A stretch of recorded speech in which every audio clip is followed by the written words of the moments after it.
الله أكبر الله أكبر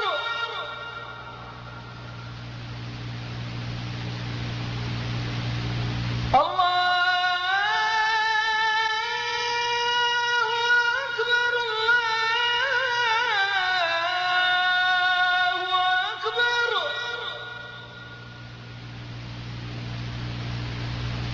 أشهد أن لا إله إلا الله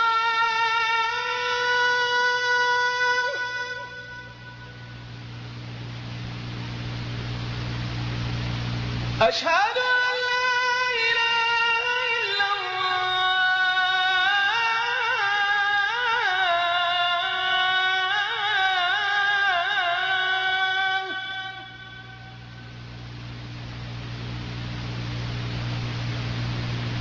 أشهد أن محمدًا رسول الله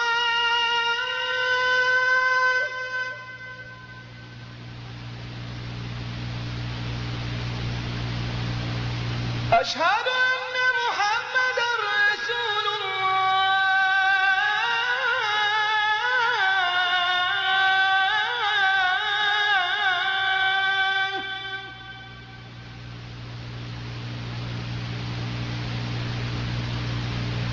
حي على الصلاة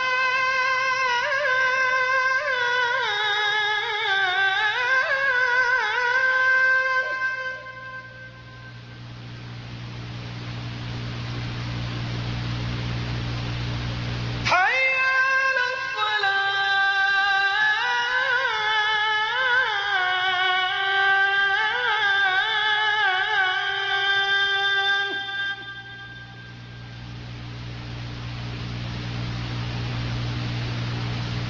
حي على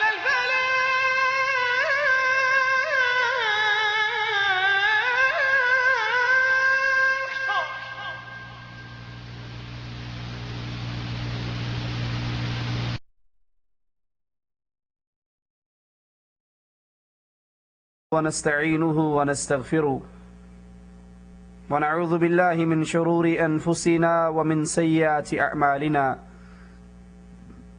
من يهده الله فلا مضل له ومن يضلل فلا هادي له أشهد أن لا إله إلا الله وحده لا شريك له وأشهد أن محمدا عبده ورسوله أما بعد أعوذ بالله من الشيطان الرجيم بسم الله الرحمن الرحيم قل أفغير الله تأمروني أعبد أيها الجاهلون ولقد أوحي إليك وإلى الذين من قبلك لئن أشركت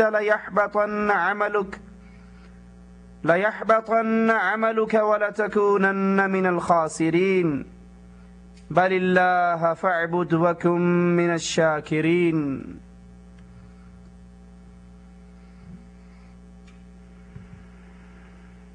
عقیدہ توحید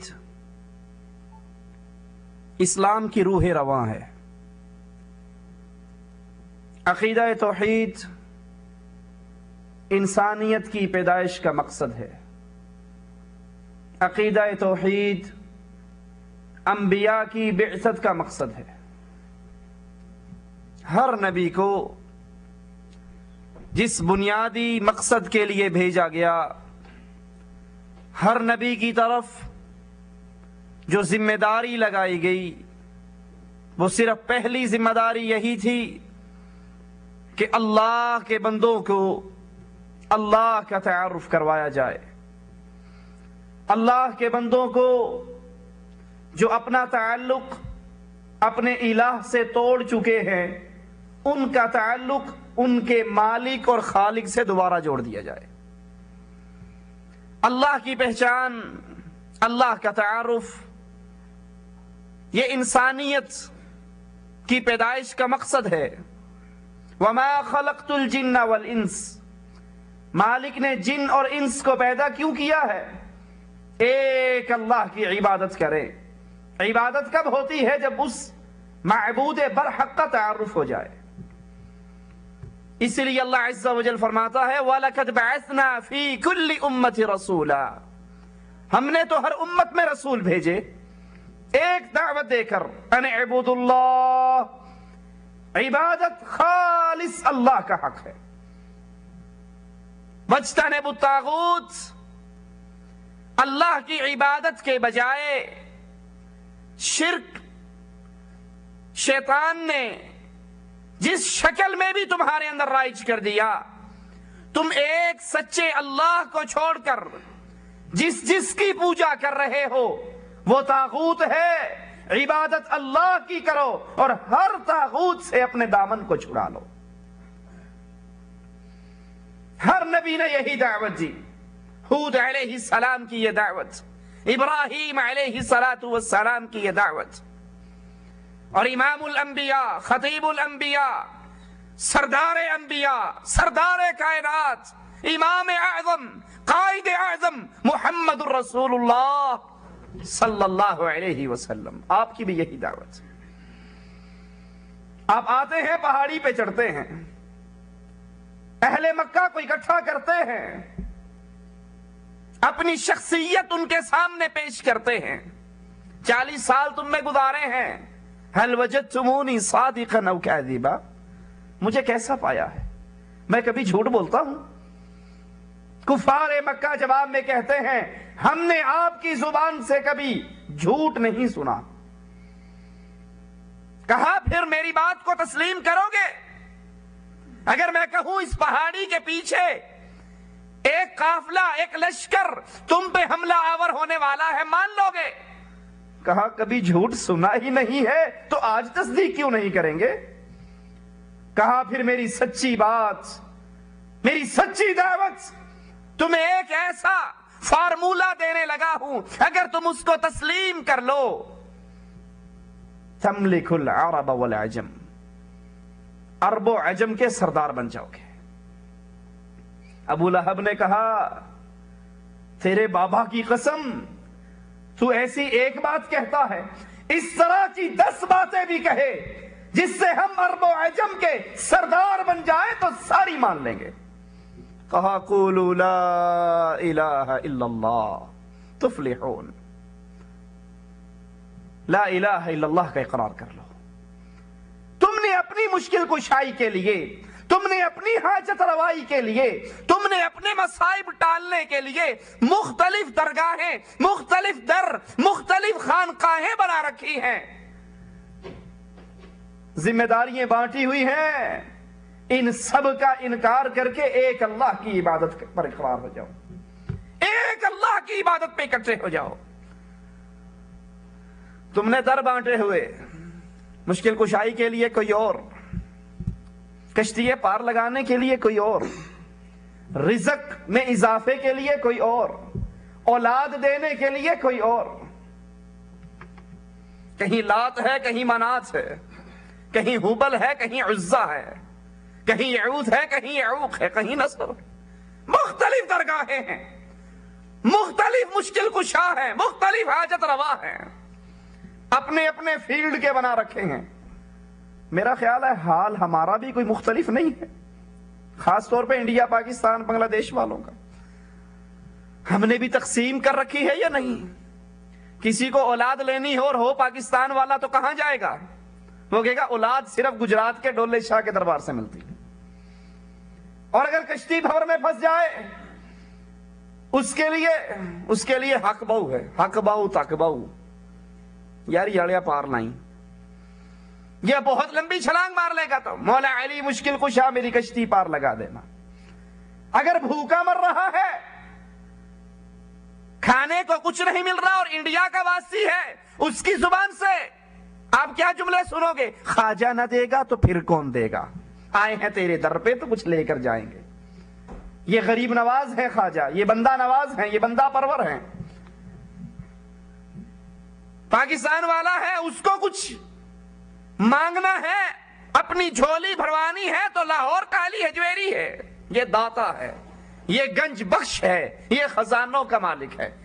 گنج بخش فارسی کا لفظ ہے، خزانے دینے والا، داتا جھولیاں بھرنے والا۔ اگر کوئی مقدمے میں پھنس جاتا ہے، مصیبت میں، عدالتوں کی چکروں میں پڑ جاتا ہے، تو اس کے لیے اسلام آباد کا بری امام ہے جو اس کے دربار پہ آتا ہے، وہ ہر مقدمے سے بری ہو جاتا ہے۔ اگر کفار مکہ نے، مشرکین مکہ نے اپنی مصیبتیں حل کروانے کے لیے مختلف درگاہیں تلاش کر رکھی تھی، آج کلمہ پڑھ کے ہماری حالت بھی کچھ مختلف نہیں ہے۔ اور حکومت بانٹنے کے لیے ہم نے مانسیرے کے پہاڑوں کے اندر ایک بابا دھنکیشا بٹھایا ہوا ہے، کبھی نواز شریف اس سے جا کر ڈنڈے کھاتا ہے، کبھی بے نظیر پہنچ جاتی، جس کو لاٹھی زیادہ مار دیتا ہے وہ وزیر اعظم بن جاتا ہے۔ مختلف درگاہیں ہیں، مختلف دربار ہیں، مختلف آستانے ہیں، مختلف پریشانیوں کا حل مختلف جگہ سے ہوتا ہے، کہیں سے اولاد ملتی ہے۔ اور ایک دربار پیر طوطے شاہ کا ہے جس کا بچہ بولتا نہیں ہے، وہ اس کے دربار کا نمک چٹوا دو تو یہ بچہ بولنے لگ جاتا۔ رسول اللہ صلی اللہ علیہ وسلم نے اپنی قوم کو یہی دعوت دی، قولوا لا الہ الا اللہ۔ نہ کوئی کشتی پار لگا سکتا ہے، نہ اولاد دے سکتا ہے، نہ رزق دے سکتا ہے، نہ کوئی داتا ہے، نہ مشکل کشا ہے، نہ حاجت روا ہے، نہ غوث اعظم ہے، نہ بری کرنے والا ہے، نہ حکومت دینے والا ہے، الا اللہ، سوائے عرش والے رب کے۔ قوم اس کو نہ مانی۔ قوم نے کہا تھا اجعل الآلہۃ الہا واحدا، کیسی عجیب بات کرتے ہو، ہم نے مختلف ڈپارٹمنٹ بنا کر تقسیم کر رکھی ہے، تم کہتے ہو ساروں کو چھوڑ کر ایک اللہ کی بات مانے۔ قوم کے اس جواب پر آئیے ذرا قرآن سنیے، قل افغیر اللہ تأمرونی اعبد ایھا الجاہلون، اے نبی ان کفار مکہ سے کہہ دیجئے، افغیر اللہ، میں کہتا ہوں سجدہ اللہ کے لیے، میں کہتا ہوں رکوع اللہ کے لیے، میں کہتا ہوں نظر اللہ کے لیے، نیاز اللہ کے لیے، قربانی اللہ کے لیے، خوف اللہ سے، امید اللہ سے، بھروسے اللہ پر، توکل اللہ پر۔ تم کہتے ہو نہیں امید فلاں پر، بھروسے فلاں سے، محبت فلاں سے۔ قل افغیر اللہ، کیا تم مجھے اللہ کے علاوہ تأمرونی حکم دیتے ہو اعبدو، میں عبادت کروں، ایھا الجاہلون، میں کہتا ہوں سجدہ صرف اللہ کے سامنے ہو سکتا ہے، اللہ کے لیے ہو سکتا ہے۔ تم کہتے ہو پیر سہیلی سرکار کی دربار پہ بھی سجدہ ہو سکتا ہے۔ تم مجھے غیروں کی عبادت کی طرف دعوت دیتے ہو، ایسی دعوت دینے والا تو جاہل ہوا کرتا ہے۔ وَلَقَدْ أُوحِيَ إِلَيْكَ وَإِلَى الَّذِينَ مِن قَبْلِكَ، اے محمد علیہ الصلاۃ والسلام، ہم آپ کی طرف بھی وحی کر رہے ہیں، اور آپ سے پہلے جتنے انبیاء گزرے ہم نے سب کو وحی کر کے ایک قانون، ایک دستور، ایک نظام، ایک بات ان تک ہم نے پہنچائی ہے جو آپ تک بھی پہنچا رہے ہیں۔ اور وہ کیا ہے؟ ذرا کان کھولیے، ذرا دلوں کو تھامیے، اور قرآن کے اس قانون کی بالادستی والی آیت کو سنیے، لَإِنْ أَشْرَكْتَ لَيَحْبَطَنَّ عَمَلُكَ۔ اے محمد علیہ الصلاۃ والسلام، یہ بات آپ بھی سن لو، آپ سے پچھلوں کو بھی سنا دی گئی، اگر شرک آپ بھی کرو گے اعمال آپ کے بھی برباد ہو جائیں گے۔ سوچئے ذرا اللہ کے لیے، انبیاء شرک کرنے آئے یا شرک سے بچانے آئے؟ اپنے دل سے سوال کیجئے، کوئی نبی شرک کرنے آیا ہوگا؟ نعوذ باللہ، نبی تو شرک سے بچانے آئے۔ رسول اللہ صلی اللہ علیہ وسلم فرماتے ہیں، لوگو میں تمہیں تمہاری پشتوں سے پکڑ کر کھینچتا ہوں، جہنم سے بچاتا ہوں، نکالتا ہوں، تم اپنے دامن کو چھڑا کر پھر جہنم میں گر جاتے ہو۔ نبی کی تو فکر، نبی کا تو غم، فَلَعَلَّكَ لعلک باخع نفسک علی آثارہم ان لم یؤمنوا بہذا الحدیث اسفا. اے نبی اس غم کے اندر کہ آپ نے آپ کو ہلاک کر بیٹھو گے, آپ کو یہ غم کھا جائے گا. یہ سارے مسلمان کیوں نہیں ہوتے؟ نبی کی فکر تو یہ تھی. جبرائیل آ کر کہتا ہے آقا اجازت تو دو, جن طائف والوں نے لا الہ الا اللہ کے بدلے میں پتھر مارے ہیں, میں ان پہاڑوں کو اٹھا کر اس طائف کی بستی پہ گرا کر پیس کے رکھ دوں. نبی کو اتنی فکر جہنم سے بچانے کی, جہنم سے نکالنے کی. کہا جبرائیل ایسا نہ کہو, میں رحمت للعالمین بن کر آیا ہوں, مجھے اپنے رب سے امید ہے یہ نہ صحیح تو ان کے آنے والے, ان کی بات کی نسلیں وہ ضرور لا الہ الا اللہ پڑھ کے اللہ کی جنتوں میں جائیں گی. نبی تو شرک سے بچانے کے لیے آئے. اور مالک یہاں کیا کہہ رہا ہے؟ لئن اشرکت لیحبطن عملک. آپ نے بھی شرک کیا اللہ کی ذات میں, اللہ کی صفات میں, اللہ کی عبادت میں, ہم آپ کے اعمال کو بھی برباد کر دیں گے. کیوں کہا؟ کیوں کہا؟ تاکہ قانون کی بالادستی واضح ہو جائے. یہ شرک اتنی بڑی بیماری ہے, یہ شرک اتنا بڑا کینسر ہے, یہ شرک اتنا بڑا ظلم ہے, یہ کوئی بھی کرے اللہ معاف. نبیوں سے بھی خدا نخواستہ ہو جائے تو نبیوں کو بھی اللہ معاف. جب ان کو معاف نہیں ہوگا اور مجھے اور آپ کو کیسے معاف ہو سکتا ہے؟ یہی وجہ ہے محمد الرسول اللہ صلی اللہ علیہ وسلم نے اپنے صحابہ کی تربیت اللہ کی توحید پہ کیسے کی. آقا علیہ الصلوۃ والسلام کے سامنے ایک صحابی آ کر کہتے ہیں ما شاء اللہ وشئت, جو اللہ چاہے, جو آپ چاہے وہی ہوا کرتا ہے. آپ نے بھی دیکھا ہوگا انڈیا پاکستان کی بسوں پہ لکھا ہوتا ہے اللہ نبی وارث. ڈرائیور کے شیشے کے پیچھے لکھا ہوتا ہے 1-5-11. دیکھا کبھی 1-5-11؟ یہ کیا ہے؟ 1 اللہ, 5 پنجتن پاک, 11 11ویں آڑا. یہ 3 مل کے ہماری بس کو چلاتے ہیں, ایک سے نہیں چلتی. اللہ نبی وارث, اللہ نبی کا فضل, اللہ نبی کا کرم, اللہ نبی کی مرضی, جو اللہ اس کا رسول چاہے گا بس. آقا علیہ السلام کے سامنے یہ جملہ کہا گیا. اللہ کے نبی کہتے ہیں اجعلتنی للہ ندن, تو نے مجھے رب کے برابر کر دیا, تو نے مجھے رب کا شریک اور ساجی اور ساتھی بنا دیا. قل ما شاء اللہ وحدہ, یہ نہ کہ جو اللہ اور اس کا نبی چاہے, یہ کہ ما شاء اللہ وحدہ, جو صرف اللہ چاہے وہ ہوتا ہے, اور جو اللہ نہ چاہے کائنات مل کے کرنا چاہے وہ ہو سکتا. میرے نبی کی گود میں ابراہیم نبی کا بیٹا دم توڑ رہا تھا یا نہ؟ آقا کی نظریں آسمان کی طرف اٹھ رہی تھی, آقا چاہ رہے تھے, غم سے آنسو گر رہے تھے, یہ بچہ بچ جائے. عرش والے کی چاہت یہ تھی اس کو اٹھا لیا جائے. کس کی چاہت اس دنیا میں لاگو ہوتی؟ نبی علیہ الصلوۃ والسلام فجر کی نماز گارے میں سجدہ کیا, سلام پھیر کے کہنے لگے میرے صحابہ آج رات یہ جو بارش ہوئی ہے اس ایک بارش کی وجہ سے کچھ لوگ مومن ہو کر اٹھے ہیں, کچھ کافر ہو کر اٹھے ہیں. صحابہ نے کہا اللہ کے نبی بارش سے مومن اور کافر کا کیا چکر؟ کہا جس میں یہ کہا یہ بارش اللہ کا کرم, اللہ کا فضل اور اللہ نے برسائی ہے وہ مومن ہو کے اٹھے, اور جس نے کہا یہ فلاں ستارے نے کی ہے, یا ہماری زبان میں کہنا چاہو یہ فلاں بابے کی منت مانی تھی نا, یہ اس بزرگ نے کرم کیا ہے, یہ فلاں پیر صاحب نے چھوڑی ہے.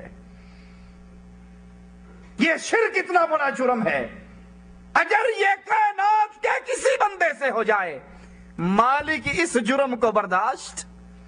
سوچو, اپنے گلے کے اندر ہاتھ ڈالو, جن کے گلے میں تعویذ پڑے ہوئے, کالے دھاگے پڑے ہوئے, اور محمد علیہ الصلوۃ والسلام کی حدیث ان کے کانوں سے ٹکرا رہی, من تعلق تمیمۃ فقد اشرک, جو تعویذ لٹکاتا ہے وہ شرک کرتا ہے.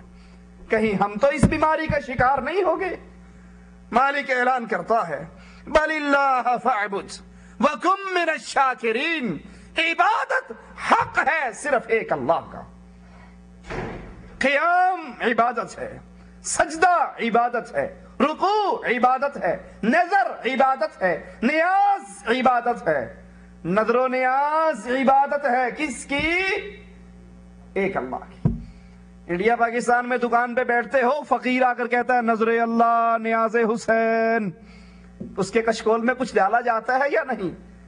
اگر اس کے کشکول میں 5 پیسے بھی ڈال دیے 70 سال کی عبادتیں برباد ہو گئی. ہم نے اللہ کی عبادت میں غیر اللہ کو شریک کر لیا. بل اللہ فاعبد. عبادت کا حق صرف ایک اللہ کا. اللہ کی عبادت میں، اللہ کی عبادت میں، وہ مال کی عبادت ہو، زبان کی عبادت ہو، پکارنے کی عبادت ہو، کسی اور کو شریک نہیں کیا جا سکتا. وَكُن مِّنَ الشَّاكِرِينَ. اللہ کی عبادت کرتے ہوئے ساتھ ساتھ شکر کرو کہ اللہ نے تمہیں یہ توفیق بخشی ہے. اللہ توفیق نہ دے. اب سوچ لو کتنے بھائی ہیں جو اس مسجد کے اندر اللہ کے دین کی باتیں سننے کے لیے آئے ہیں، اور کتنے ہیں جو ابھی تک VCR ڈش انٹینے گندی فلموں کے سامنے بیٹھے ہوں گے. وہ کیوں نہیں آئے اور آپ کیوں آ گئے؟ آپ کا اپنا کمال ہے. یہ اس مالک کا فضل ہے، جس کو چاہتا ہے اپنے دین کے لیے چن لیتا ہے. یہ اس مالک کا فضل ہے، وہ انسان کو توفیق دے دے ایسی مجلس میں آنے کی جس مجلس کے بارے میں حدیث میں آتا ہے فرشتے آسمان کی طرف بلند ہوتے ہیں. مالک پوچھتا ہے، حالانکہ وہ سب کچھ جانتا ہے، پوچھتا ہے کہاں سے آ رہے ہو؟ فرشتے کہتے ہیں اللہ فلاں جگہ سے آ رہے ہیں. میرے بندے کیا کر رہے تھے؟ اللہ تیرے بندے تیرا دین سیکھ رہے تھے، تیری باتیں سیکھ رہے تھے، تیرا ذکر کر رہے تھے. کیا انہوں نے مجھے دیکھا ہے؟ اللہ نہیں دیکھا. کہا دیکھ لیں، پھر کیا کریں؟ کہا اور ذکر کریں. مانگتے کیا تھے؟ اللہ تجھ سے تیری جنت کا سوال کرتے تھے. فرشتوں کیا میرے بندوں نے جنت دیکھی ہے؟ ربا نہیں دیکھی. کہا اگر دیکھ لیں، کہا اس کے شوق میں اور محنت کریں. فرشتوں ڈرتے کس سے تھے؟ اللہ تیری جہنم کا انہیں بڑا خوف تھا. فرشتوں انہوں نے میری جہنم دیکھی ہے؟ اللہ نہیں دیکھی.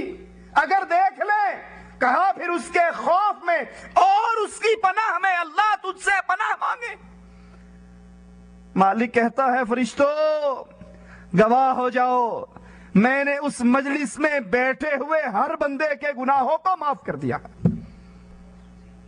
ایک فرشتہ کہتا ہے اللہ اس میں جو فلاں آدمی تھا وہ تیرے دین کی بات سننے کے لیے تو نہیں آیا، ویسے وہاں سے گزرتے ہوئے کسی کام سے بیٹھ گیا تھا. مالک کہتا ہے میرے فرشتوں میری یاد میں اکٹھے ہونے والوں کی محفل اتنی برکت والی ہے، اگر کوئی بغیر ارادہ بھی آ گیا میں نے اس کے گناہوں کو بھی معاف کر دیا. اللہ اگر عبادت کی توفیق دے وَكُن مِّنَ الشَّاكِرِينَ، اس عبادت پہ، اس نعمتوں پہ اللہ کا شکر ادا کیجئے. وَمَا قَدَرُ اللَّهَ حَقَّ قَدْرِهِ. مالک کہتا ہے لوگوں نے رب کی قدر نہیں کی، رب کی قدر نہیں کی جیسے قدر کرنے کا حق ہوتا ہے. مثال کے سمجھانے کے لیے بات کہتا ہوں، اللہ کے لیے اعلیٰ مثال. آپ کا والد اور کوئی غیر للو پھتو آدمی، آپ دونوں کو بٹھا کر کہو یہ میرے ابا جان ہے اور یہ کو مسافر پردیسی، لیکن میرے نزدیک دونوں برابر ہیں. جو باپ کی عزت ہے وہی اس کی عزت ہے، جو اس کا حق ہے وہی اس کا حق ہے. کیا خیال ہے ابا جان کیا کہیں گے؟ بیٹا ماشاءاللہ آج تو آپ نے کمال کر دیا. خوش ہو جائیں گے نا؟ یا کہیں گے بیٹا میں تیرا باپ اور تو ایک غیر آدمی جس کا تجھ پہ کوئی حق نہیں، کوئی احسان نہیں، تو اس کے بارے میں کہتا ہے کہ جو یہ ہے ویسا وہ ہے. اللہ کے لیے اعلیٰ مثال سمجھانے کے لیے بات کر رہا.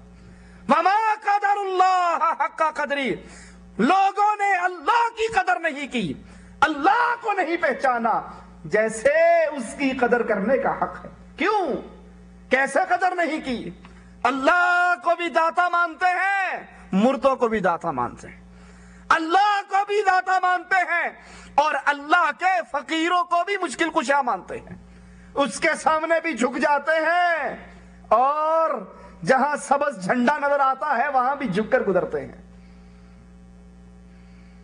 اللہ سے بھی سوال کرتے ہیں، اور جس کو اپنے ہاتھ سے نہلایا، اپنے ہاتھ سے کفن دیا، اپنے ہاتھ سے استنجا کروایا، اپنے کندھوں پہ اٹھایا، اپنے ہاتھ سے قبر میں اتارا، اس کے اوپر مٹی ڈالی، جو اس کے سامنے غسل نہ کر سکا، کپڑے نہ پہن سکا، چل کر قبرستان نہ جا سکا، اتنا مجبور، اتنا مقہور، اس کے بارے میں کہتے ہیں یہ بھی مشکل کشا ہے، یہ بھی حاجت روا ہے، یہ غوث اعظم ہے۔ اللہ کی ساری صفتیں اس کے حوالے کر دیتے ہیں۔ وَمَا قَدَرُ اللَّهَ حَقَّ قَدْرِهِ، جو اللہ کے بندوں کو اللہ کے برابر سمجھ لیتا ہے، وہ اعمال جو خالص اللہ کی عبادت ہے، جب وہ غیروں کے لیے وہی اعمال کرنا شروع کر دیتا ہے، ایسا بندہ اللہ کی قدر نہیں کرتا۔ اور وہ اللہ یہ جو مرا ہے، جو یہ مٹی میں پڑا ہے، یہ تو اتنا مجبور، اور وہ اللہ وہ کتنا پیارے کل ہے، اس کی طاقتیں کیسی ہیں۔ وَالْأَرْضُ جَمِيعًا قَبْضَتُهُ يَوْمَ الْقِيَامَةِ، قیامت کے دن یہ ساری زمین اللہ کی مٹھی میں ہوگی، اللہ کے قبضے میں ہوگی۔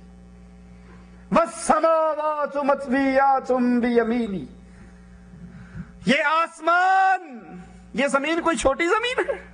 زمین میں درخت ہیں، زمین میں سمندر ہیں، زمین میں پہاڑ ہیں، زمین میں ریگستان ہے۔ والسماوات، یہ آسمان اللہ کے ہاتھ پہ لپٹے ہوئے، کوئی ہے اللہ کے سامنے دم مارنے والا؟ آج تو کہتے ہیں فلاں مشکل کشا، فلاں حاجت روا، فلاں بابا چھڑا لے گا، وہ چھڑا لے گا، یہ چھڑا لے گا، اور قیامت کا منظر، قیامت کا دن، زمین و آسمان مالک کی قبضے میں، مالک کی مٹھی۔ سبحانہ، اللہ پاک ہے۔ دنیا والے شرک کرتے ہیں، کرتے رہے، دنیا والے کہتے ہیں علی مشکل کشا، دنیا والے کہتے ہیں حجویری داتا اور گنج بخش، سبحانہ، دنیا والے کہتے ہیں عیسیٰ بیٹا ہے اللہ کا، عزیر بیٹا ہے اللہ کا، محمد نور من نور اللہ ہے، سبحانہ، اللہ پاک ہے، اس کی ذات کا کوئی شریک نہیں ہے۔ وَتَعَالَى عَمَّا يُشْرَكُونَ، اور دنیا والے اس کے ساتھ جتنے بھی اس کے شریک بناتے ہیں، وہ تمام شریکوں سے پاک اور بلند ذات ہے۔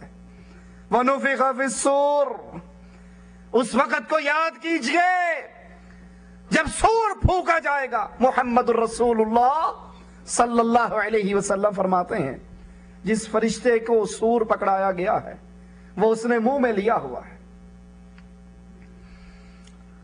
وہ کھڑا ہوا اللہ کے حکم کا انتظار کر رہا ہے، جب اللہ کا حکم آئے گا اس میں پھونک مار دے گا۔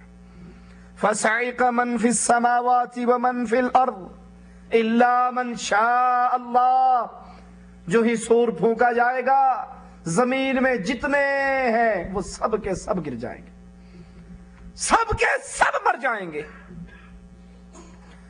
دنیا والوں نے تو ان کو قطب اور ابدال کے نام دیے ہوئے، دنیا والوں نے تو ان کو غوث اور غوث اعظم کے نام دیے ہوئے، لیکن جب سور پھونکا جائے گا یہ سب کے سب مر جائیں گے، جس کو اللہ چاہے گا وہ باقی رہے گا۔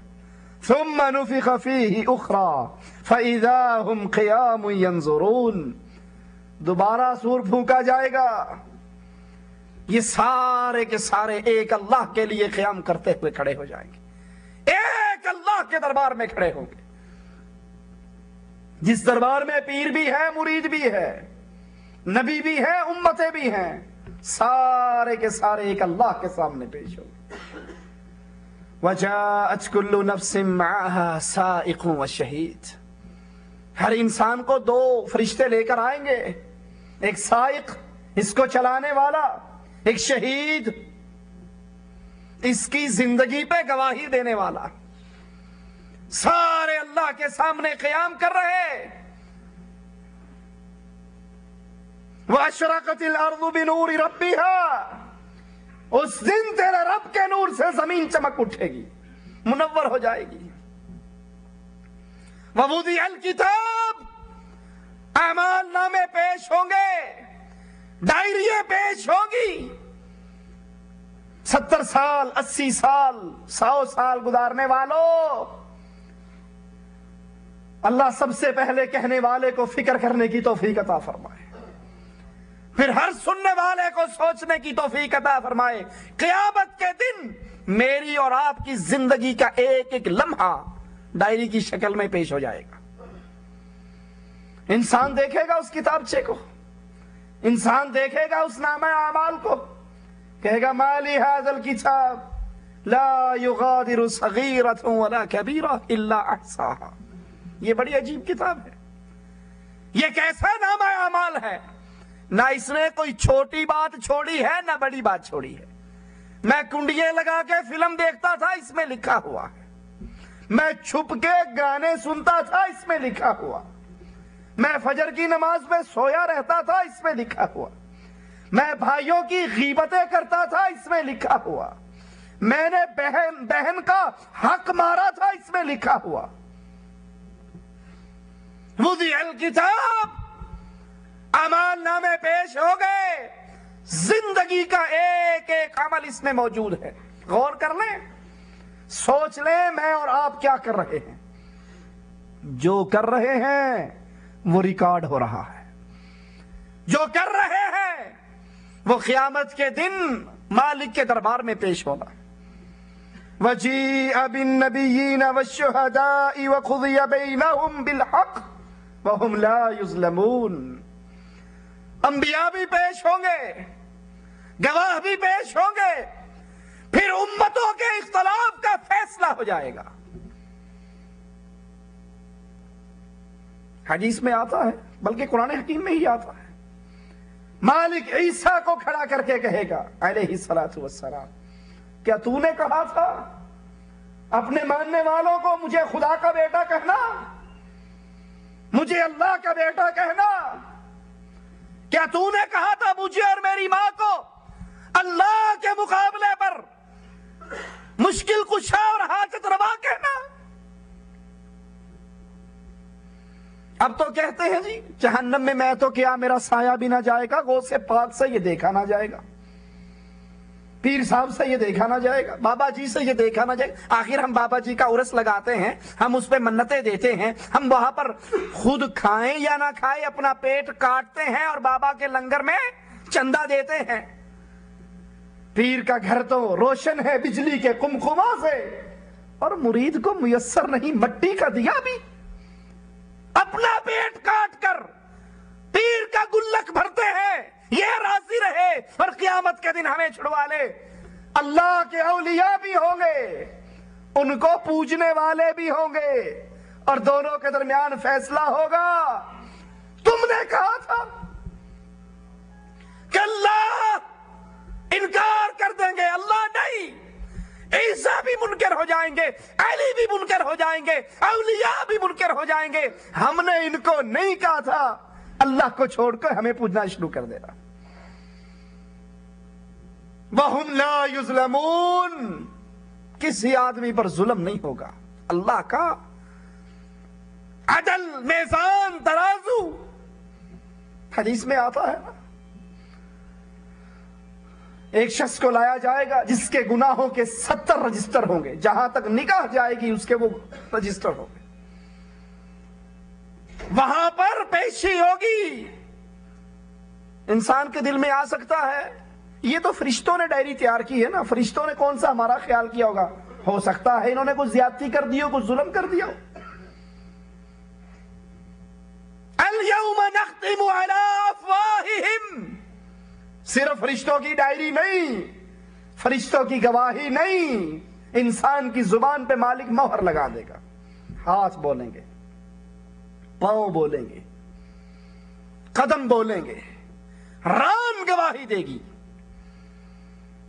ایک ایک جسم کا عضو گواہی دے گا۔ رسول اللہ صلی اللہ علیہ وسلم فرماتے ہیں سب سے پہلے ران گواہی دے گی، ہاتھ گواہی دیں گے کس کس حرام چیز کو پکڑا، قدم گواہی دیں گے کہاں کہاں حرام جگہ پہ چل کر گیا، کان گواہی دیں گے کیا کچھ حرام سنا، آنکھیں گواہی دیں گی کیا حرام دیکھا۔ کہیں گے لما شہدتم علینا، اپنے خلاف خود ہی گواہی دے رہے ہو۔ جواب پہ کہیں گے انطقنا اللہ الذی انطق کل شیء، اس رب نے بلایا ہے، وہ چاہتا ہے پتھر کو زبان دے دیتا۔ وَهُمْ لَا يُظْلَمُونَ، اللہ کے دربار میں ظلم نہیں ہوگا۔ وَوُفِّيَتْ كُلُّ نَفْسٍ مَّا عَمِلَتْ وَهُوَ أَعْلَمُ بِمَا يَفْعَلُونَ، ہر بندے کو اس کا بدلہ ملے گا جو دنیا میں کر کے گیا ہے۔ کبھی ایسا ہوا ہے کسی نے اپنی زمین کے اندر گندم کاشت کی ہو اور جب فصل تیار ہو جائے تو وہ ساری گندم مکی بن گئی ہو؟ مکئی تو کوئی نہیں کاٹتا، گندم بو گے تو گندم کاٹو گے۔ وَوُفِّيَتْ كُلُّ نَفْسٍ، ہر جان کو وہی ملے گا جو دنیا میں کر کے جائے گا۔ ہمارے ہاں دھندا ہی الٹا ہے، وہ کہتے ہیں کوئی بات نہیں، فکر نہ کرو، اب جیسے مرضی زندگی گزارو، مرنے کے بعد ہم مولوی جو زندہ ہیں نا، ہم قرآن پڑھ پڑھ کے تمہاری روحوں کو بخشتے رہیں گے، اصالِ ثواب کرتے رہیں گے، تمہارے بیٹے ہمیں دیگیں کھلاتے رہنا، حلوہ کھلاتے رہیں، اور ہمارا کام ہی ہے بس پڑھی جاؤ اور بلٹی کیے جاؤ۔ یہ مولویوں کی بلٹیوں کا تمہیں فائدہ نہ ہوگا۔ ہاں، مولوی کی جیب اچھی طرح بھر جائے گی، اس کا پیٹ بھی بڑے گرم گرم حلوے کھا کر بڑا مزیدار رہے گا، تمہیں کوئی فائدہ نہ ہوگا۔ تم جو کر کے جاؤ گے وہ اللہ کے دربار میں پاؤ گے۔ وَهُوَ أَعْلَمُ بِمَا يَفْعَلُونَ، اور جو کچھ تم کرتے ہو وہ اللہ جانتا ہے۔ دنیا کی آنکھوں سے انسان چھپ جاتا ہے، لیکن رب سے کہاں چھپے گا؟ اسی لیے اللہ کے ایک ولی کے پاس ایک شخص آیا، کہنے لگا میں گناہگار ہوں، کچھ نصیحتیں کرو۔ اس نے کہا اچھا، جب تیرا گناہ کرنے کا ارادہ ہو تو پھر اللہ اکبر اس زمین اور آسمان کے درمیان رہنا چھوڑ دے، کہیں اور نکل جا۔ کہا عجیب بات ہے، یہ آسمان چھت ہے، یہ زمین فرش ہے، میں اس کو چھوڑ کر کہاں جا سکتا ہوں؟ کہا پھر شرم نہیں آتی؟ اللہ کے دیے ہوئے اس گھر میں رہتا ہے اور پھر گناہ کرتا ہے، پھر بغاوت کرتا ہے۔ کہا کچھ اور بتاؤ۔ کہا جب گناہ کرنے کا ارادہ ہو تو پھر اللہ کا دیا ہوا رزق کھانا پینا چھوڑ دے۔ کہا کیا کھاؤں گا، میں تو مر جاؤں گا بھوک سے، اسی کا دیا ہوا کھاتا ہوں، اسی کا دیا ہوا پیتا ہوں۔ یہ پانی اللہ پاک خشک کر لے، کوئی انسان زندہ رہ سکتا؟ یہ ہوا اللہ پاک بند کر دے، اس میں آکسیجن ختم کر دے، کوئی انسان زندہ رہ سکتا ہے؟ یہ سورج نکلنا بند ہو جائے، اندھیرا ہی اندھیرا ہو جائے، کوئی زندہ رہ سکتا؟ کہا وہ کھلاتا ہے، وہ پلاتا ہے، اس کا دیا ہوا کھانا پینا چھوڑ دوں گا تو کیسے رہوں گا؟ کہا اس کے دیے ہوئے گھر میں رہتا ہے، اس کا دیا ہوا رزق کھاتا ہے، پھر بھی اس کو ناراض کرتا ہے۔ کہا کچھ اور بتاؤ۔ اللہ اکبر۔ کہا جب گناہ کرنے کا ارادہ ہو وہاں جا کر کر جہاں تجھے اللہ نہ دیکھ سکے، وہاں جا کر گناہ کر جہاں تو اللہ کی نگاہوں سے چھپ جائے۔ کہا وہ کون سی جگہ ہے جہاں اللہ نہ دیکھ سکتا ہو؟ وہ اللہ ایسا بصیر ہے، سیاہ چیونٹی، سیاہ رات، سیاہ پہاڑ پہ چلتی ہے، مالک اپنے عرش پہ ہوتے ہوئے اس کو وہاں پر دیکھتا ہے، صرف دیکھتا ہی نہیں، اس کا رزق بھی اسے وہاں پر دیتا ہے۔ کہا اس کے گھر میں رہتا ہے، اس کے دسترخوان اس کے دیے ہوئے رزق سے کھاتا ہے، اور پھر وہ تجھے دیکھتا بھی ہے، پھر بھی گناہ کرتا ہے۔ کہا کچھ اور بتاؤ۔ کہا جب موت کا فرشتہ آئے تجھے پکڑنے کے لیے تو پھر کہنا میرا ابھی مرنے کا کوئی پروگرام نہیں، پھر صحیح ابھی جاؤ۔ کہا یہ طاقت کس میں ہے؟ وَلَن يُؤَخِّرَ اللَّهُ نَفْسًا إِذَا جَاءَ أَجَلُهَا، جب موت کا وقت آ جائے گا پھر تو کسی کا ایک لمحہ بھی آگے پیچھے نہیں ہو سکتا.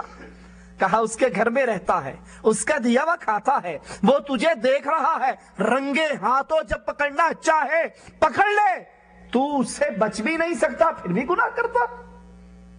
ان سوالوں پہ غور کیجئے. اللہ سب سے پہلے کہنے والے کو غور کی توفیق عطا فرمائے.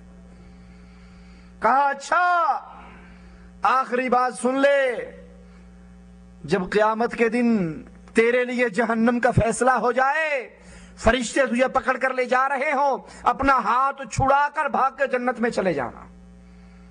کہا یہ کس سے ہوگا؟ ان فرشتوں سے کون ہاتھ چھڑا سکے گا؟ کہا یہ ساری باتیں تجھے پتا ہیں. اللہ کے دیے ہوئے آسمان کے نیچے زمین کے اوپر رہتا ہے، اس کا رزق کھاتا ہے، وہ تجھے دیکھتا ہے، جب پکڑنا چاہے تو بچ بھی نہیں سکتا، اور جب تجھے جہنم میں ڈالے گا وہاں سے تو بھاگ بھی نہیں سکتا، پھر بھی اس کو ناراض کرتا. وہ کہتا ہے میں تجھے گواہ بناتا ہوں، میں اپنے گناہوں سے اللہ کے دربار میں توبہ کرتا ہوں، معافی مانگتا ہوں، اور تمام گناہوں سے بعد آ جاتا ہوں. وَهُوَ أَعْلَمُ بِمَا يَفْعَلُونَ، میں اور آپ جو کر رہے ہیں وہ اللہ کے علم میں ہے. اور پھر رزلٹ کیا نکلتا ہے؟ وہاں رزلٹ صرف دو ہی ہے، یا جنتی یا جہنمی.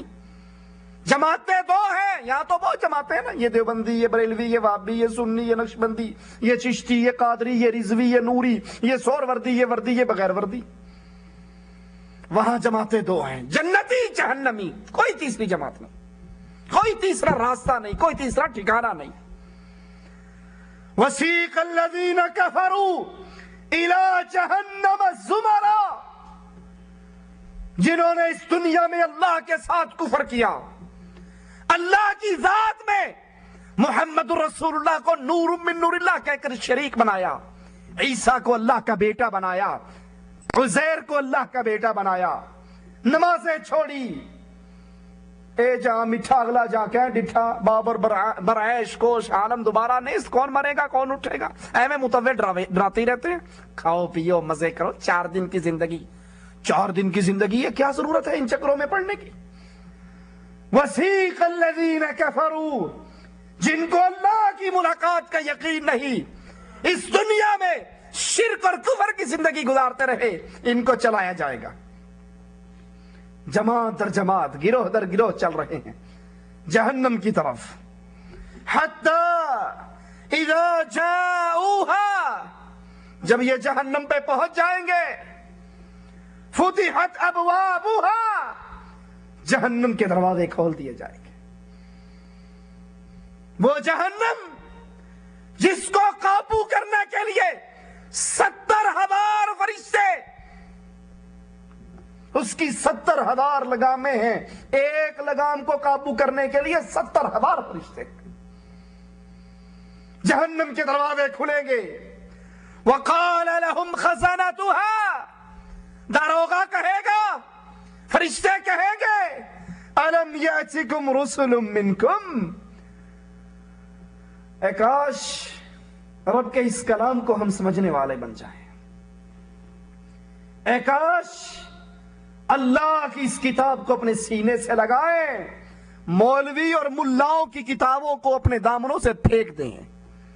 ظالموں نے ظلم کیا ہے، ہم سے قرآن چھین لیا ہے. آپ نے سنا نہیں مولویوں سے، اجی آپ قرآن سمجھ سکتے ہیں؟ آپ کیسے قرآن سمجھ سکتے ہیں؟ قرآن کو سمجھنے کے لیے تو 8 علوم سیکھنے پڑتے ہیں، جب 8 علوم سیکھو گے تو قرآن سمجھ آئے گا، اس سے پہلے قرآن نہیں سمجھ آتا. پھر کیا کریں؟ جو اعلیٰ حضرت نے لکھ دیا یہ پڑھتے رہو، بس یہی کافی ہے. اگر یہ بات مان لی جائے کہ قرآن عام آدمی نہیں سمجھ سکتا تو پتہ اس کا مطلب کیا نکلتا ہے؟ نعوذ باللہ ثم نعوذ باللہ. اس کا مطلب یہ نکلتا ہے آپ اپنے بچے کو سکول میں داخل کروانے جاؤ اور سکول میں آپ کے بچے کا استاد جس بچے کی عمر ابھی نرسری اور پریپ کی ہے اسے میٹرک کی انگلش کی کتاب دے دے، میٹرک کی 10ویں کلاس کی. کیا خیال ہے یہ استاد ظالم ہے یا نہیں ہے؟ ظالم ہے نا، کہ بچہ تو نرسری کا چھوٹا سا اور اس کو جو کتاب پڑھائی جا رہی ہے وہ میٹرک کی انگلش ہے، یہ کیسے سمجھے گا؟ اس کی تو سمجھ سے بالا تر ہے. اگر اس کو فیل بھی کر دے تو جرم کس کا؟ استاد کا، کیونکہ اس کے تو ذہن سے، اس کے لیول سے اب تھی نا. اگر مولویوں کی یہ بات مان لے یہ قرآن میرے اور آپ کی سمجھ میں نہیں آ سکتا، صرف اس کو سمجھنے والے مولوی ہیں، باقی کسی کے پلے نہیں پڑتا، تو اس کا مطلب ہے اللہ نے جس کتاب کی بنیاد پر جنت اور جہنم دینی ہے جب وہی ہماری سمجھ میں نہیں آ سکتی تو نعوذ باللہ پھر اللہ نے ظلم کیا نا یہ اتار کر. ہماری چھوٹی چھوٹی عقلیں اور اتنی مشکل کتاب اللہ نے دے دی. مالک کہتا ہے نہیں، میں نے قرآن کو اتارا ہے، اس کو آسان کیا ہے. فَهَلْ مِن مُدَّكِرٍ، کوئی اس کو پڑھنے والا ہے؟ کوئی اس کے ترجمے پہ غور کرنے والا ہے؟ مولویوں کی لکھی ہوئی کتابوں کو اپنے ہاتھوں سے گرا کر مالک کے قرآن کو پڑھیے، اس کے ترجمے پہ غور کیجئے. یہ مالک اعلان کرتا ہے سنیے، جب اہل نار جہنم پہ پہنچیں گے سوال کیا ہوگا؟ أَلَمْ يَأْتِكُمْ رُسُلٌ مِّنْكُمْ، تمہارے پاس اللہ کا رسول نہیں آیا؟ تمہارے پاس کوئی ڈرانے والا نہیں آیا؟ کوئی بتانے والا نہیں آیا؟ کوئی پیغام دینے والا نہیں آیا؟ تمہارے پاس کوئی نہیں آیا جس نے تمہیں آ کر کہا ہو جو اللہ کے علاوہ قبر پہ سجدہ کرتا ہے وہ شرک کرتا ہے، جو اللہ کے علاوہ یا علی مدد کا نعرہ لگاتا ہے وہ شرک کرتا ہے، جو اللہ کے علاوہ علی کو مشکل کشا جانتا ہے وہ شرک کرتا ہے، جو اللہ پر بھروسے نہیں کرتا، گردن میں کالے دھاگے لا کر باندھتا ہے وہ شرک کرتا ہے، جو ہاتھوں میں پتھر پہنتا ہے فیروزہ پہن کے سمجھتا ہے ان پتھروں کے پہننے سے شفا ہو جاتی ہے وہ شرک کرتا ہے. آپ کے پاس کوئی نہیں آیا جو آپ کو یہ بتائے جو نماز نہیں پڑھتا وہ کافر ہے، مشرک ہے. أَلَمْ يَأْتِكُمْ رُسُلٌ مِّنْكُمْ، فرشتے پوچھیں گے اے ہمیشہ کی جہنم میں گرنے والو، تمہیں ڈرانے والا کوئی نہیں آیا؟ تمہیں بتانے والا کوئی نہیں آیا؟ اور سنیے ڈرانے والوں کے بارے میں قرآن کیا کہتا ہے. وہ ڈرانے والے فضائل اعمال لے کر نہیں آئیں گے، ان ڈرانے والوں کے ہاتھ میں بہشتی زیور نہیں ہوگا، مولوی اور ملاؤں کی کتابیں نہیں ہوں گی. یتلون علیکم آیات ربکم، تمہیں قرآن پڑھ کے کسی نے نہیں بتایا کہ رازق اللہ ہے، خالق اللہ ہے، مالک اللہ ہے، داتا اللہ ہے، مشکل کشا اللہ ہے، غوث اعظم اللہ ہے، بری کرنے والا اللہ ہے، رزق دینے والا اللہ ہے، خزانوں کا مالک اللہ ہے، اولاد دینے والا اللہ ہے، کشتی پار لگانے والا اللہ ہے.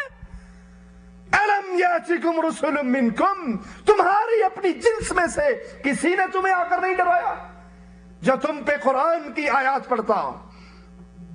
وَيُنذِرُونَكُمْ لِقَاءَ يَوْمِكُمْ هَذَا، اور تمہیں ڈراتا 40 سال 45 سال 50 سال 60 سال 100 سال بھی عمر پالو، ایک دن اللہ کے دربار میں گئی ضرور ہونی ہے.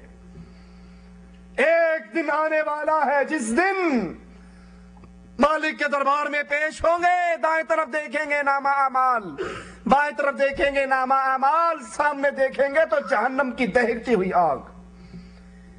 ایک دن آنے والا ہے یوم یفر المرء من اخیہ وامہ وابیہ وصاحبتہ وبنیہ لکل امرئ منہم یومئذ شأن یغنیہ. جس دن باپ اولاد سے بھاگے گا، بھائی بھائی سے بھاگے گا، خاوند بیوی سے بھاگے گی، دوست صاحب سے بھاگے گا. آج تو کہتے ہیں ہمارے بابا جی چھڑا لیں گے، پیر صاحب چھڑا لیں گے، شاہ جی چھڑا لیں گے، اور وہاں ہر بندہ یہ چاہے گا ساری کائنات جہنم میں چلی جائے، میں اکیلا جنت میں چلا جاؤں، میں بچ جاؤں. کوئی نہیں آیا جس نے تمہیں ڈرایا ہو. امام کائنات امام اعظم محمد الرسول اللہ صلی اللہ علیہ وسلم ماں عائشہ کی گود میں سر رکھ کر سوئے ہوئے. عائشہ رضی اللہ تعالی عنہا حبیب خدا کی محبوبہ، وہ عائشہ جس کے بارے میں آقا سے پوچھنے والا پوچھتا ہے آقا دنیا میں سب سے زیادہ پیار کس سے کرتے ہو؟ کہا صدیقہ عائشہ سے کرتا ہوں۔ کہا مردوں میں کس سے کرتے ہو؟ کہا اسی کے بابا سے کرتا ہوں۔ وہ عائشہ رضی اللہ تعالی عنہا جس کے بستر پہ قرآن اترا کرتا تھا، آنکھوں سے آنسو گرتے ہیں آقا کے چہرے مبارک پر، نبی اٹھ کر بیٹھ جاتے ہیں۔ عائشہ کیوں رو رہی ہے؟ کہا آقا قیامت کا دن یاد آیا، اس دن کی وحشت کو یاد کر کے رو پڑی۔ آقا وہ جس نے کہا تھا کائنات میں سب سے پیاری مجھے عائشہ ہے، کیا قیامت کے دن مجھے یاد رکھو گے؟ پیروں اور فقیروں کے ہاتھ میں بیعت کر کے یہ سمجھنے والوں بس بابا جی چھڑا لیں گے، پیر جی چھڑا لیں گے، یہ بڑی پہنچی ہوئی ہستی ہے، ان کا وہاں بڑا دم، ان کا بڑا سکہ چلتا ہے، اب ہمیں کوئی فکر نہیں ہے۔ یہاں کائنات کی عظیم ترین ذات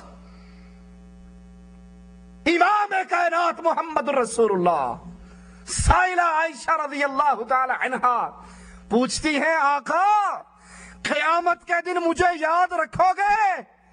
عائشہ 3 موقع آئیں گے کوئی کسی کو یاد نہیں کرے گا، میں محمد بھی تجھے بھول جاؤں گا صلی اللہ علیہ وسلم، او کما قال علیہ الصلوۃ والسلام۔ 3 موقعوں پر کوئی کسی کو یاد نہیں کرے گا۔ جب صراط لگے گا کوئی کسی کو یاد نہیں کرے گا، جب میزان لگے گا، جب وزن اعمال کو تولا جائے گا کوئی کسی کو یاد نہیں کرے گا، جب نامہ اعمال تقسیم ہوں گے کوئی کسی کو یاد نہیں کرے گا۔ وَيُنذِرُونَكُمْ لِقَاءَ يَوْمِكُمْ هَذَا، تمہارے پاس کوئی نہیں آیا جو تمہیں یہ ڈرائے کہ جو جی میں آئے کر لو، لیکن ایک دن جو کرو گے اس کا جواب دینا پڑے گا۔ قالوا بلا، جواب بھی سنیے جہنم میں گرنے والوں کا۔ قالوا بلا، ہاں آئے تھے، ڈرانے والے آتے تھے، سمجھانے والے آتے تھے، قرآن کی تلاوت کرتے تھے، حدیثیں کھول کھول کے سناتے تھے، لیکن وَلَكِنْ حَقَّتْ كَلِمَةُ الْعَذَابِ عَلَى الْكَافِرِينَ، ڈرانے والے ڈراتے تھے اور ہم کہتے تھے اے جہاں میٹھا اگلا جہاں کہیں ڈٹھا، کون مرے گا کون اٹھے گا، بس ایویں باتیں بنی ہوئی ہیں۔ بات اللہ کی پہنچی، ہم نے اس کا انکار کیا، ہم نے اس کا رد کیا، ہم نے اس کو پشت کے پیچھے پھینکا۔ ڈرانے والوں نے تو کہا تھا دن کے 24 گھنٹوں میں سے رب کے اس کلام کو پڑھنے اور سیکھنے کے لیے، ترجمہ اور تفسیر سے دیکھنے کے لیے زیادہ نہیں فجر کے بعد آدھا گھنٹہ ہی نکال لو، دن میں 24 گھنٹوں میں سے اس قرآن کو سمجھنے کے لیے، طوطے کی طرح پڑھنے کے لیے نہیں کہ آپ رمضان شریف میں الف لام میم سے پڑھو والناس تک پڑھ جاؤ آپ کے پلے کچھ بھی نہ پڑے، اس کو سمجھنے کے لیے دن میں آدھا گھنٹہ نکال لیجئے۔ اور میں سمجھتا ہوں آج کے دور کا شخص اللہ کے دربار میں کیا بہانہ پیش کرے گا؟ اللہ جزائے خیر دے سعودی عرب کے ذمہ داران کو، حکمران کو، جنہوں نے شاید دنیا کی کوئی زبان رہی ہو جس میں قرآن ترجمے میں نہ آیا ہو۔ بنگالی زبان میں قرآن موجود ترجمے سے، تفسیر سے، اردو میں موجود، ہندی میں موجود، کشمیری میں موجود، ملیباری میں موجود۔ اب انسان اللہ کے دربار میں کیا بہانہ کرے گا کہ مجھے تیرا دین سمجھ نہیں آیا؟ قالوا بلا، ڈرانے والے آئے، سمجھانے والے آئے، ہم ہی نہیں مانتے تھے۔ قیل ادخلوا ابواب جہنم خالدین فیہا، جب تم مانتے ہو کہ توحید کی باتیں ہمارے کانوں سے ٹکراتی رہی تو آپ اس جہنم کے اندر داخل ہو جاؤ۔ فبئس مثوى المتکبرین، تکبر کرنے والوں کا سب سے برا ٹھکانہ یہی ہے۔ تکبر کرنے والا کون ہوتا ہے؟ تکبر کرنے والا کون ہے؟ جس کو حق بات مل جائے اور وہ پھر بھی نہ مانے، یہ تکبر ہے۔ قرآن کی آیت سمجھ آ گئی، وَمَن نَّصْرُ إِلَّا مِنْ عِنْدِ اللَّهِ، کہ مدد ہمیشہ صرف اللہ ہی کی طرف سے آتی ہے۔ قرآن کی آیت ہے، مالک کا فرمان ہے، اللہ کا فیصلہ ہے۔ قرآن کی آیت پڑھ لی، دیکھ لی، سن لی، لیکن پھر بھی یا علی مدد کہنے سے باز نہیں آتا، علی مولا مشکل کشا باز نہیں آتا۔ قرآن کی آیت سمجھ آ گئی کہ اگر اللہ عز و جل کوئی مشکل ڈالنا چاہے کوئی ٹال نہیں سکتا، پھر بھی کہتا ہے بری بری سرکار بری، میری کھوٹی قسمت کر دے ہری۔ قرآن کی آیت سمجھ آ گئی، انتم الفقراء الی اللہ، کائنات کا ہر بندہ فقیر ہے اور غنی اپنے عرش پہ ہے۔ بات سمجھ آ گئی، پھر بھی کہتا ہے خواجہ نہ دے گا تو پھر کون دے گا؟ بات کو سن کے نہ ماننے والا تکبر کر رہا ہے، اور تکبر کرنے والوں کا ٹھکانہ اللہ کی جہنم ہے۔ ایک پارٹی یہ ہے اور دوسری پارٹی اللہ تجھے تیرے پیارے ناموں کا واسطہ ہے ہمیں جہنم والی پارٹی میں شامل نہ فرمانا، اللہ ہمارے چہروں کو جہنم کی آگ سے محفوظ رکھنا۔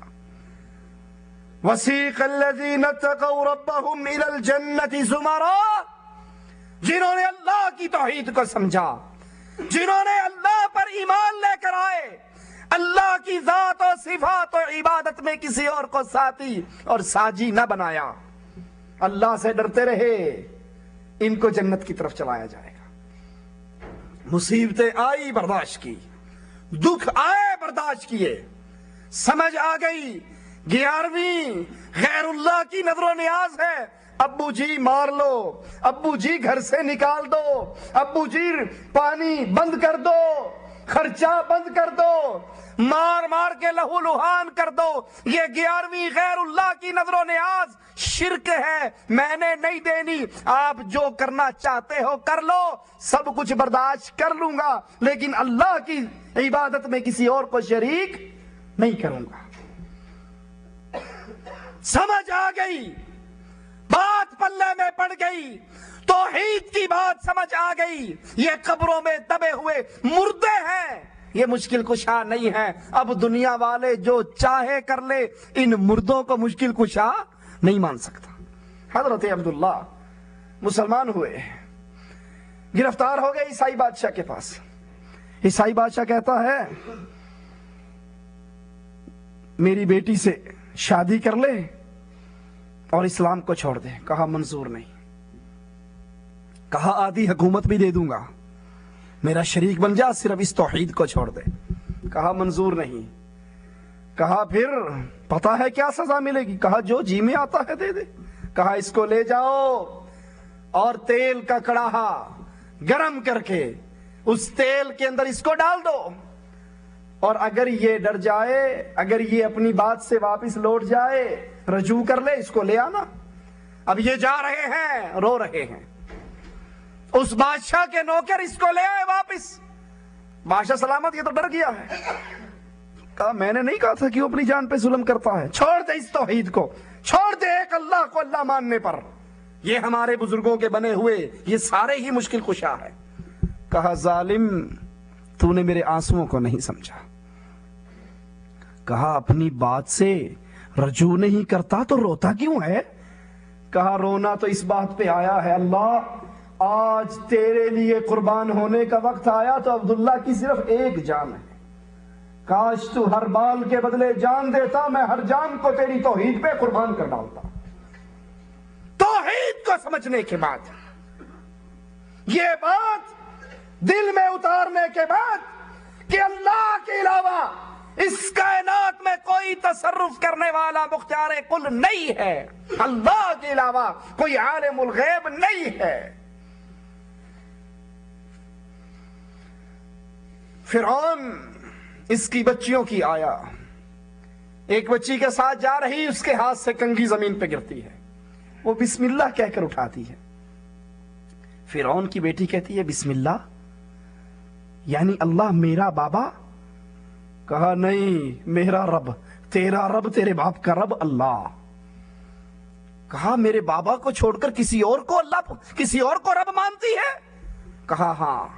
یہ دوڑتی بھی جاتی ہے، فرعون کو اطلاع دیتی ہے، بابا تیرے محل میں رہ کر، تیرے لنگر سے کھا کر میری آیا تجھے رب نہیں مانتی، کسی اور کو رب مانتی ہے۔ بلا لیتا ہے، حاضر کر لیتا ہے، کہتا ہے مجھے رب مانتی ہے؟ جواب میں کہتی ہے میرا اور تیرا رب اللہ ہے۔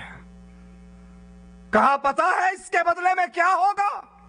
کہا جو جی میں آتا ہے کر گزر۔ تیل کا کڑاہا گرم کیا جاتا ہے، اس کے 5 معصوم بچے بلائے جاتے ہیں، بڑے بچے کو اٹھاتے ہیں، تیل کے کنارے پر پہنچ کے کہتے ہیں ابھی بھی وقت ہے، مجھے رب مان لے۔ جواب میں کہتی ہے ربی و ربک اللہ، میرا تیرا رب اللہ۔ کہاں ڈال دو اس کو۔ ایک بچے کو کڑاہے میں ڈالا، سیکنڈ کے اندر اس کا گوشت اس کی ہڈیوں سے جدا ہو گیا، موت کا جام پی گیا۔ دوسرے کو لے جاتا ہے، پھر پوچھتا ہے، وہ اپنی بات پہ ڈٹی ہوئی ہے، اس کو بھی ڈالتے ہیں، تیسرے کو ڈالتے ہیں، چوتھے کو ڈالتے ہیں، 5واں دودھ پیتا معصوم بچہ اس کی چھاتی سے لگا ہوا۔ فرعون کے جلاد اس معصوم کو چھیننے کے لیے آگے آتے ہیں، جو اپنی ماما کی چھاتی سے لگا ہوا، اس کو چھینتے ہیں۔ اس کے ہاتھ میں ماما کے بال، ماں کی ممتا بے قرار ہو جاتی ہے۔ کڑاہے پہ پہنچتا ہے، ماں سے برداشت نہیں ہوتا، چیخ نکلتی ہے۔ میرے اللہ کو اپنی مواہدہ بندی پر رحم آ جاتا ہے۔ مالک اس دودھ پیتے بچے کو بولنے کی طاقت دیتا ہے، یہ کہتا ہے ماں صبر کر، روتی کیوں ہے، تو حق پر ہے اور میری تیری ملاقات جنت میں ہونے والی۔ اللہ کی توحید کو سمجھنے کے بعد پھر غیروں کو نہ پکارو، غیروں کے در سے امیدیں نہ رکھو، ان دھاگوں اور تعویذوں پر، ان پتھروں پر اور کڑوں پر، ان پیر کے تھوکوں پر اور اس کی قبر کی مٹی پر امیدیں نہ لگاؤ۔ امید لگانی ہے تو عرش والے رب سے لگاؤ، جو اس طرح توحید کو مانے۔ پھر وَسِيقَ الَّذِينَ اتَّقَوْا رَبَّهُمْ إِلَى الْجَنَّةِ زُمَرًا، ان کو جنت کی طرف چلایا جائے گا، جماعت در جماعت چلیں گے۔ حَتَّى إِذَا جَاءُوهَا وَفُتِحَتْ أَبْوَابُهَا، یہ جنت پہ پہنچیں گے، جنت کے دروازے کھل جائیں گے۔ وَقَالَ لَهُمْ خَزَنَتُهَا، جنت کے دربان، نگہبان، پہرے دار، وہ کہیں گے سلام علیکم۔ غور کرنا، یہاں ایک بات سمجھانی ہے میں نے آپ کو۔ جنت کے دروازے کھلیں گے، جنت کون کھلوائے گا؟ محمد الرسول اللہ صلی اللہ علیہ وسلم فرماتے ہیں جب تک میں جنت میں نہیں جاؤں گا کوئی اور نبی جنت میں نہیں جا سکتے، اور جب تک میری امت نہیں چلی جائے گی کسی اور کی امت، سب سے پہلے جنت کا دروازہ رسول اللہ کھلوائیں گے۔ یاد رکھنا ذہن میں یہ نقطہ۔ اور جب جنت میں داخل ہوں گے اس وقت جنتیوں کو کیا کہا جائے گا؟ سلام علیکم، تم پہ اللہ کی رحمتیں ہوں، تم پہ اللہ کی طرف سے سلامتیاں ہوں۔ ایک جنت کا دروازہ انڈیا پاکستان میں بھی کھلتا ہے، بہشتی دروازہ کھلتا ہے یا نہیں کھلتا ہے؟ کھلتا ہے بابا فرید کے دربار پہ، پاک پتن شریف کے اندر۔ یہ جتنے بدماش ہوتے ہیں ان کے ساتھ شریف پتہ نہیں کیوں لگ جاتا ہے۔ اس کو کون کھلواتا ہے؟ ڈی آئی جی کھلواتا ہے، کبھی تھانے دار کھول لیتا ہے، اور جنت کا دروازہ محمد رسول اللہ نے کھلوانا ہے۔ یہاں کھلوانے والا رشوت خور پولیس مین ہے۔ دوسری بڑی تبدیلی کیا ہونے والی ہے؟ اس جنت میں جائیں گے جو رسول اللہ کھلوائیں گے، اللہ کی جنت. تو فرشتے کہیں گے سلام علیکم، آؤ تم پہ اللہ کی سلامتی ہو. اور جب یہ پاک پتن کا بہشتی دروازہ کھلتا ہے، پولیس والے ڈنڈے لے کر کھڑے ہوتے ہیں، لینچ رہی ہوئے لینچ رہی. اور جو اپنی لائن توڑ کے ذرا آگے ہونے کی کوشش کرتا ہے اس کی کھوتی میں ڈنڈا پڑتا ہے.